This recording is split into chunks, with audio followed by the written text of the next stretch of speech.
पहले हिस्से में इस पर बात करेंगे। मेरे साथ मौजूद है आमिर अहमद खान साहब और नसीम सिद्दीकी साहब। आमिर साहब, आपको क्या नजर आता है आज की समात से कि किस तरफ जा रही है समात, और क्या आपको बेंच का क्या लग रहा है? देखें जी, इस बेंच की सबसे पहली बात मुज़म्मिल जो अच्छी बात है वो ये है कि बहुत ज़्यादा इंतज़ार नहीं करना पड़ता ये जानने के लिए कि उनका मूड क्या है या उनकी किसी भी मामले के ऊपर क्या राय कायम हो रही है, क्योंकि आज आगाज़ ही नहीं हुआ। आज उन्होंने ये भी कह दिया कि वो कोशिश करेंगे कल तक ये मसला निपटाएं ताकि आरओ के जहन के अंदर कोई कन्फ्यूजन ना रहे इस नाअहली के मामले के ऊपर। और जो सवालात उन्होंने वो उठाए हैं वो एक और हमें खसूसियत नज़र आई है ये काजी फैज़ ईसा के चीफ जस्टिस बनने के बाद। वो खामखा की कानूनी पेचीदगियों में नहीं पड़ते हैं, वो बुनियादी कवानीन और बुनियादी असूलों की बुनियाद के ऊपर बात करते हैं। और इसीलिए उन्होंने आज ये सवाल भी उठाया कि अगर कोई एक शख्स गलती करता है और नाअहल करार पाता है और उसके बाद वो तौबा कर लेता है और वो रिफॉर्म कर लेता है, तो क्या फिर भी उसकी सज़ा जो है वो सारी उम्र जारी ही रहेगी, यानी कि एक गुनाह की उसको सारी उम्र सज़ा मिलती ही रहेगी। या अगर एक दफ़ा सज़ा कोई पा लेता है, भुगत लेता है, तो फिर वो नए सिरे से वो अपनी ज़िंदगी का आगाज़ करने का अहल होगा या नहीं।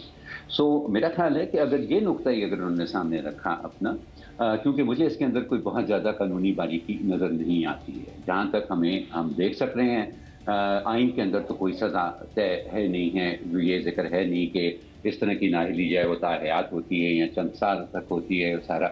और अगर इलेक्शन एक्ट में इस नाअहली की मुद्दत को 5 साल तक महदूद किया गया है तो कहीं पर भी आइन से मुतसादिम नहीं है, क्योंकि आइन में तो इस चीज़ का कोई जिक्र है ही नहीं। सो फैसला अगर बुनियादी असूलों के ऊपर होना है, इंसाफ के बुनियादी तकाज़ों के ऊपर होना है, तो फिर तो यही लगता है कि जो कल फैसला आएगा उस फैसले का जो नीयत होगी उस फैसले के पीछे वो यही होगी कि किसी को भी गैर ज़रूरी तौर पर उसके जुर्म से बढ़कर या गैर ज़रूरी तौर पर ज़्यादा सज़ा ना भुगतनी पड़े, और वो सज़ा जो है वो जुर्म के साथ कोई ना कोई मुताबिकत रखे। यानी कि मुझे ये ताहयात नाअहली वाला जो मामला था, जो कि अगेन एक सुप्रीम कोर्ट का एक मखसूस केस के अंदर फैसले के नतीजे में सामने आया था, मुझे वो कायम रहता नज़र नहीं आता। नसीम सिद्दीकी साहब, आप तो यकीनन कहेंगे कि सुप्रीम कोर्ट धांधली कर रहा है और ये ताहयात नाअहली कायम रहनी चाहिए, और ये बेंच भी कोई ठीक बेंच नहीं है।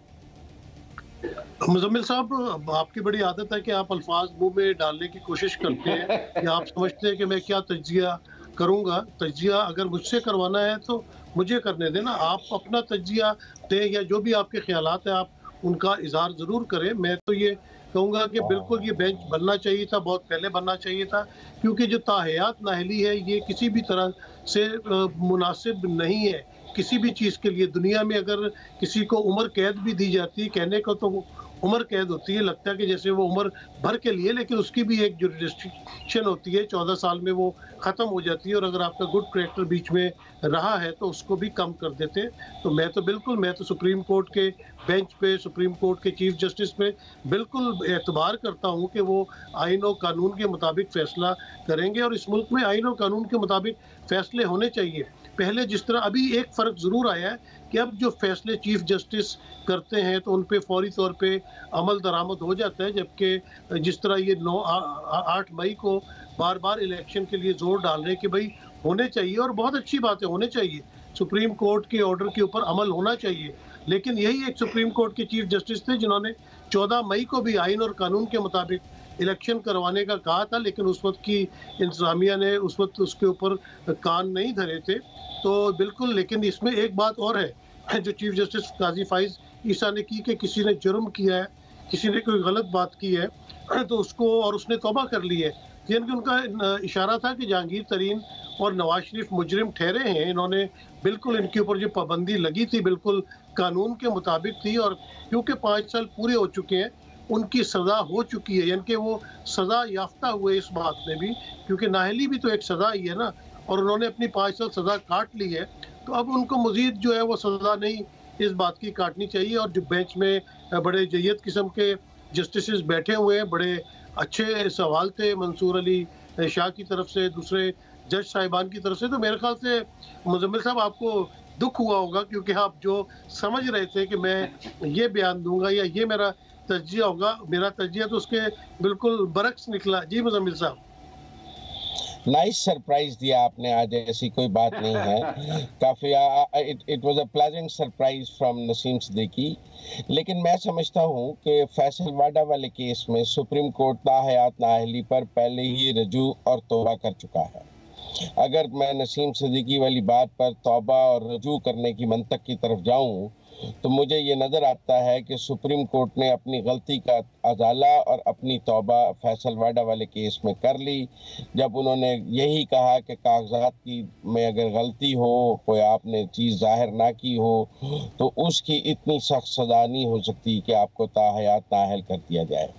और मैं समझता हूँ कि जिस बेंच ने फैसल वाडा के लिए नरमी और तौबा शुरू की थी और ख़ुद भी तौबा की थी ताहयात नाअहली में, उसी बेंच में इतनी करेज भी होनी चाहिए थी कि वो बुला के जहांगीर तरीन और नवाज शरीफ को कहता कि हमें अकल आ गई है, हमें समझ आ गई है कि हमने आइन से तजावुज़ किया है, रीराइटिंग ऑफ द कॉन्स्टिट्यूशन की तरफ गए हैं, तो हम तौबा करते हैं और हम रजू करते हैं और हम इस ताहयात नाअहली को ख़त्म करते हैं।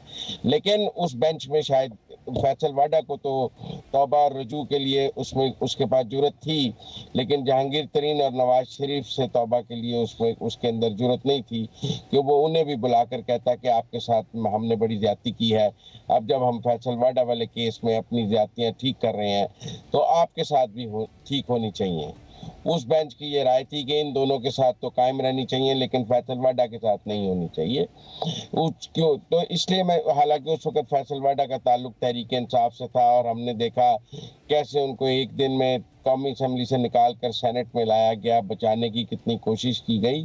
तो वो तो सारी तौबा और रजू कौम के सामने है तहरीक इंसाफ की कि वो फैसल वाडा के लिए उनकी क्या मॉरल स्टैंडर्ड्स थे और नवाज शरीफ और जहांगीर तरीन के लिए क्या मॉरल स्टैंडर्ड्स थे।